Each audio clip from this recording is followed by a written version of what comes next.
Hello everyone, welcome back to my channel. आज हम शुरू करने वाले हैं 6th क्लास की हिस्ट्री का chapter 2 from hunting gathering to growing food, यानी आखेट खाद्य संग्रह से भोजन उत्पादन तक। हम इस चैप्टर में अर्लीस्ट पीपल की लाइफ को डिटेल में जानने की कोशिश करेंगे और देखेंगे कैसे हंटर गैदरर्स ने धीरे धीरे एक सेटल लाइफ जीना शुरू किया। हम इस चैप्टर में पढ़ने वाले हैं the earliest people and why were they on the move, यानी आरंभिक मानव आखिर इधर उधर क्यों घूमा करते थे। How do we know about these people, हमें इन लोगों के बारे में कैसे पता चलता है। Choosing a place to live in, लोग रहने के लिए जगहों को कैसे चूज किया करते थे। मेकिंग स्टोन टूल्स, कैसे लोगों ने जानवरों का शिकार करने के लिए पत्थरों से टूल बनाने शुरू किए। फाइंडिंग आउट अबाउट फायर, आग की खोज किस तरह हुई। अ चेंजिंग इन्वायरमेंट, जलवायु बदलने से हमें क्या क्या बदलाव देखने को मिले। For example the beginning of farming and herding, कैसे खेती और पशुपालन की शुरुआत होने से लोगों के जीने का तरीका बदला, यानी a new way of life. अब लोगों के द्वारा जानवरों का यूज फूड को स्टोर करने के लिए किया जाने लगा था। We will also read about first farmer and herder, यानी हम पता करेंगे कहाँ से आर्कियोलॉजिस्ट को अर्ली फार्मर और हर्डर्स के एविडेंस मिले। At last a closer look living and dying Mehrgarh, यानी हम पढ़ेंगे बहुत ही इंपॉर्टेंट साइट मेहरगढ़ के बारे में। So let's start. The earliest people and why were they on the move, यानी आरंभिक मानव आखिर इधर उधर क्यों घूमा करते थे। जैसा कि हमने लास्ट चैप्टर में भी पढ़ा, 2 मिलियन ईयर्स अगो जो लोग सब कॉन्टिनेंट में रहा करते थे उन्हें आज हम हंटर गैदरर्स के नाम से जानते हैं। हिंदी में इन्हें आखेटक खाद्य संग्राहक कहा जाता है। इनके खाना कलेक्ट करने के मेथड की वजह से इन्हें हंटर गैदरर्स के नाम से जाना जाता है। जनरली ये लोग जंगली जानवरों का शिकार किया करते थे, फिशेस, बर्ड्स को पकड़ा करते थे और फॉरेस्ट प्रोडक्ट जैसे कि रूट्स, नेस्ट, लीव्स, शीट्स और एग्स को कलेक्ट किया करते थे। पर क्वेश्चन ये है, why did they move from place to place, यानी ये एक जगह से दूसरी जगह क्यों जाया करते थे। इसके बहुत से रीजंस हैं, जैसे कि number 1 in search for food, खाने की तलाश में। वो इसलिए क्योंकि अगर लोग एक ही जगह पर बहुत ज़्यादा दिनों तक रहा करते थे तो आसपास के प्लांट्स और एनिमल्स को खाकर ख़त्म कर दिया करते थे और इसीलिए खाने की तलाश में उन्हें दूसरी जगहों पर जाना पड़ता था।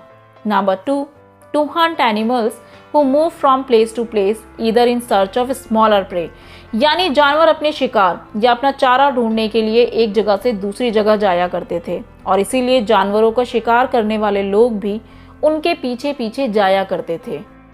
Number 3 in search of different kinds of food, जैसा कि हम जानते हैं कि पेड़ और पौधों में फल फूल अलग अलग मौसम में आते हैं और इसीलिए लोग उनकी तलाश में सही मौसम के अकॉर्डिंग दूसरे इलाकों में जाया करते थे।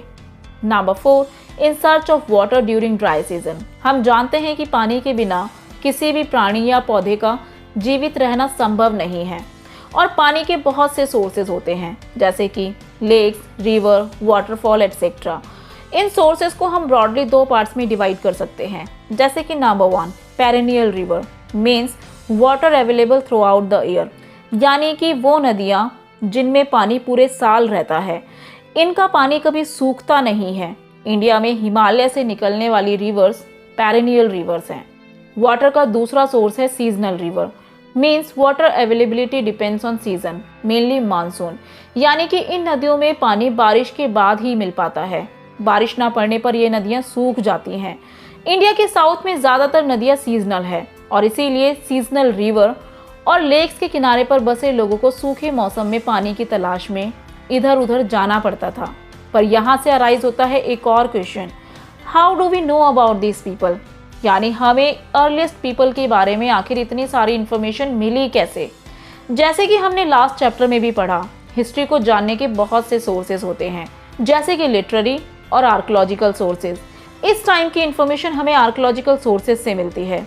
आर्कियोलॉजिस्ट को कुछ ऐसी चीज़ें मिली हैं जिन्हें हंटर गैदरर्स के द्वारा यूज़ किया जाता था।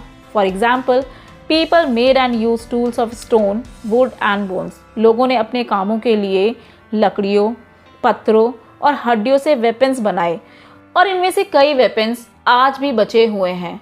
लोग इन टूल्स का इस्तेमाल अलग अलग कामों के लिए किया करते थे, जैसे कि to cut meat and bones, यानी हड्डी और मांस को काटने के लिए, scrape barks from trees and hides animal skin, पेड़ों की छाल और जानवरों की स्किन उतारने के लिए, चॉप फ्रूट्स एंड रूट, फल और फूल को काटने के लिए। इनमें से कुछ वेपन्स पर बोन और वुड के हैंडल लगाकर उन्हें शिकार के लिए स्पीयर्स यानी कि भाले और एरो की तरह यूज किया जाता था, और कुछ टूल्स से लकड़ियां काटी जाती थी। लकड़ियों का यूज फायरवुड, हट्स और दूसरे टूल्स बनाने के लिए किया जाता था। पर यहाँ से अराइज होता है एक और question, choosing a place to live in, यानी लोग रहने के लिए जगहों को किस तरह चूज किया करते थे। आर्कियोलॉजिस्ट को ऐसी कई जगह मिली हैं जहां हंटर गैदरर्स के होने के एविडेंस मिले हैं। चलिए मैप में फाइंड आउट करते हैं इनकी लोकेशन।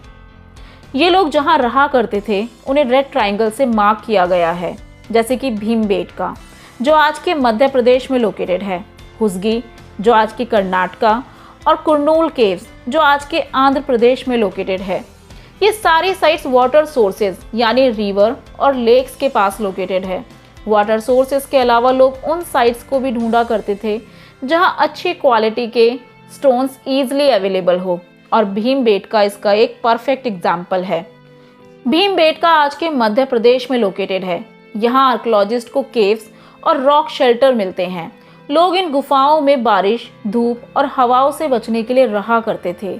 ये केव्स नर्मदा वैली के पास लोकेटेड है। इन गुफाओं से हमें कई और इम्पॉर्टेंट इन्फॉर्मेशन भी मिलती है, क्योंकि जो लोग यहाँ रहा करते थे वो लोग दीवारों पर पेंटिंग्स किया करते थे, और अक्सर लोग वही चीज़ें पेंट करते हैं जो वो अपने आसपास देखते हैं।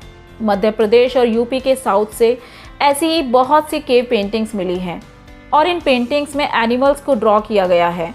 इन पेंटिंग से हमें उस टाइम में कौन से एनिमल्स मौजूद थे उनकी इन्फॉर्मेशन मिलती है। इस टाइम की इन्फॉर्मेशन लेने के लिए हम पूरी तरह से आर्कियोलॉजिकल सोर्सेज पर डिपेंड करते हैं। इस वीडियो में हमने हंटर गैदरर्स की मूवमेंट, उनके द्वारा बनाए गए वेपन्स और उन साइट्स के बारे में पढ़ा जहां वो रहा करते थे। नेक्स्ट वीडियो में हम बात करेंगे finding out about fire, changing environment और beginning of farming and herding. अगर आपको मेरा एक्सप्लेनेशन अच्छा लगा, so do like, share and subscribe my channel for more videos.